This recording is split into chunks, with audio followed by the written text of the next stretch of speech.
దేవతలు కళ్యాణం కోసం అవతారాలు ఎత్తుతారని పురాణాలు చెబుతున్నాయి. ఇంకా భక్తులను అనుగ్రహించడం కోసం అమ్మవారు అనేక రూపాల్లో అవతరిస్తుందని చెబుతుంటారు. అలాంటి వాటిలో శ్రీ కన్యకా పరమేశ్వరి రూపానికి ఎంతో విశిష్టత ఉంది.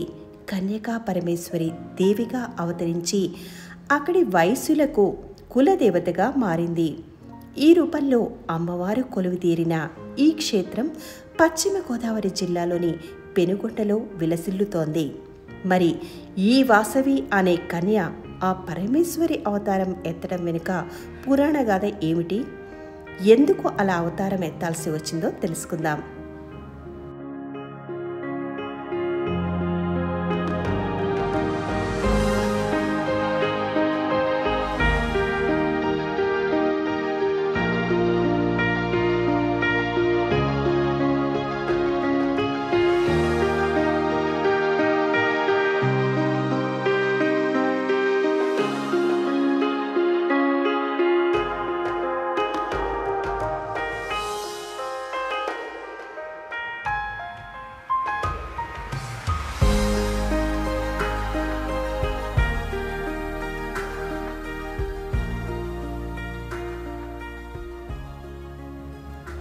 ఈ ఆలయ పురాణగాథ ప్రకారం పశ్చిమ గోదావరి జిల్లాలో పెనుగొండ అనే గ్రామంలో కుసుమశ్రేష్ఠి కౌసుంబి అనే వైశ్య దంపతులు ఉండేవారు.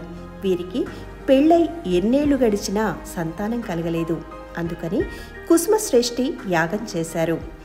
యాగానికి సందర్శించిన ఉమామహేశ్వరీదేవి హోమగుండంలో ఉద్భవించి 2 ఫలములను ప్రసాదించి కౌసుంబిని తినమని చెప్పింది. ఆ ఫలం భుజించిన తర్వాత ఆ దంపతులకు వాసవి అనే కన్య జన్మించింది. ఆమె ఎంతో గుణవంతురాలు, అపురూప సౌందర్యవతి. అయితే ఆమెని విష్ణువర్ధనుడను రాజు చూసి మోహితుడై ఆమెను వివాహం చేసుకోవాలని నిర్ణయించుకున్నాడు. వెంటనే మంత్రిని పిలిపించి పెనుగొండకు వెళ్ళి కుసుమశ్రేష్ఠిని కలిసి వాసవిని ఇచ్చి పెళ్లి చేయడానికి అతని అనుమతి తీసుకుని రమ్మని పంపాడు విష్ణువర్ధనుడు. అయితే వైశ్య కుటుంబంలో జన్మించిన వాసవికి క్షత్రియ కులానికి చెందిన రాజుతో వివాహాన్ని నిరాకరించాడు కుసుమశ్రేష్ఠి. అయితే ఆ విషయం తెలుసుకున్న విష్ణువర్ధనుడు కోపోద్రిక్తుడై ఆమెను గాంధర్వ వివాహం చేసుకోవడానికైనా వెనుకాడనని మళ్లీ రాయబారానికి మంత్రిని పంపాడు. అంతటితో వాసవి తల్లిదండ్రులతో పాటు పెనుగొండ ప్రజలు అయోమయంలో పడ్డారు. రాజుకు వాసవితో వివాహం జరిపించడం కొంతమంది సమర్థించగా, ఎంతటి రాజైనా సరే కులగౌరవం కాపాడుకోవడం కోసం మరో కులానికి చెందిన వారిని వాసవినిచ్చి పెళ్లి చేయడం సాంప్రదాయ అధికారాలను మర్చిపోకూడదన్న అభిప్రాయాన్ని తెలిపారు మరికొందరు. అంతలోనే సైన్యంతో వచ్చి వాసవిని ఎత్తుకొని పోయి వివాహానికి సిద్ధమయ్యాడు విష్ణువర్ధనుడు. ఈ విషయం తెలుసుకున్న కుసుమశ్రేష్ఠి పెనుగొండ ప్రజలు వాసవికి అగ్ని ప్రవేశం చేయడమే మార్గమని సూచించారు. ఆ విషయం వాసవికి తెలియజేయగా అందుకు తండ్రితో ఇలా అంది: తండ్రి, అంబిక అంశమైన నేను మానవ పుత్రులను వివాహం ఆడలేను. అందుకే జ్యోతిష్యులు ఆనాడే నాకు కన్యక అనే మరో పేరు కూడా పెట్టారు కదా. అగ్ని ప్రవేశం చేయడానికి నాకు అభ్యంతరం లేదు. అలా చేసినా నాకేం కాదు. మీరు దిగులు పడకండి అని వాసవి తండ్రికి పరమేశ్వరిలా దర్శనం ఇచ్చింది. కుసుమశ్రేష్ఠి అగ్ని ప్రవేశానికి హోమగుండాలను తయారు చేయించాడు. అందులో అగ్నిదేవుడిని ఆవాహనం చేశారు. రాజుకు వాసవినిచ్చి పెళ్లి చేయడానికి సమర్థించిన కొంతమంది ప్రజలు రాజు పెనుగొండ వద్దకు వచ్చాడని తెలియగానే ఊరు వదిలి వెళ్ళిపోయారు. కుల గౌరవం కాపాడడానికి రాజుతో వివాహం జరగకూడదని చెప్పిన వారందరూ అగ్ని ప్రవేశానికి సిద్ధమయ్యారు. వాసవి వారిని అందరూ ఒకేసారి అగ్ని ప్రవేశం చేయనవసరం లేదు, ఒక్కొక్క కుటుంబం నుంచి ఒక్కొక్కరు చేస్తే చాలని అన్నది.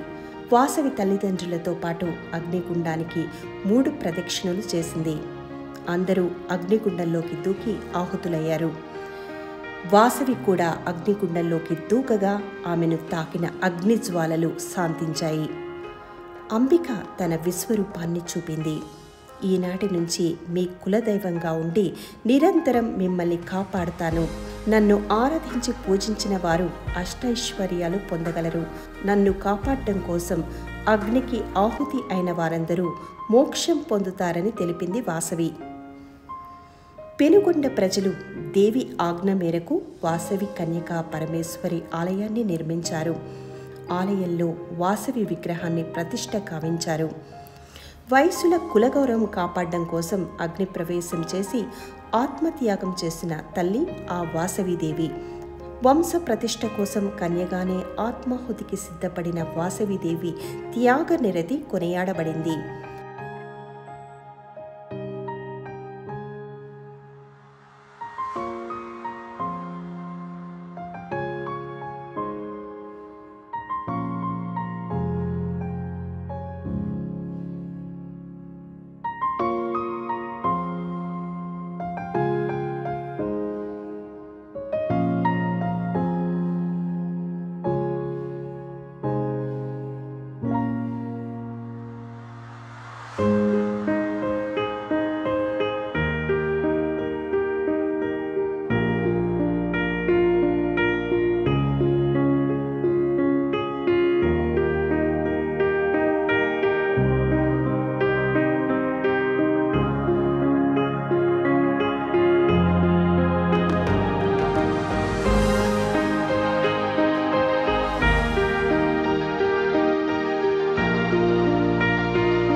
లక్ష్మీ జనార్దన స్వామి క్షేత్ర పాలకుడిగా వ్యవహరిస్తున్న ఈ క్షేత్రంలో దసరా ఉత్సవాలు అంగరంగ వైభవంగా జరుగుతుంటాయి.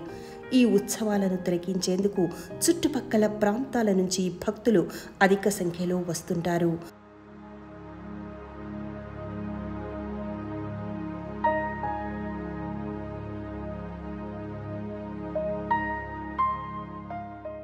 ఆమెను దర్శించడానికి వచ్చిన భక్తులకు ఆమె చేసిన త్యాగం గురించిన పురాణ గాథ తెలిసి మాటలు రాక సంభ్రమాశ్చర్యాలకు లోనవుతారు. ఆ తల్లి త్యాగం తెలిసిన తర్వాత ఎటువంటి వారైనా కన్నీటి పర్యంతమవుతారనడం అతిశయోక్తి కాదు.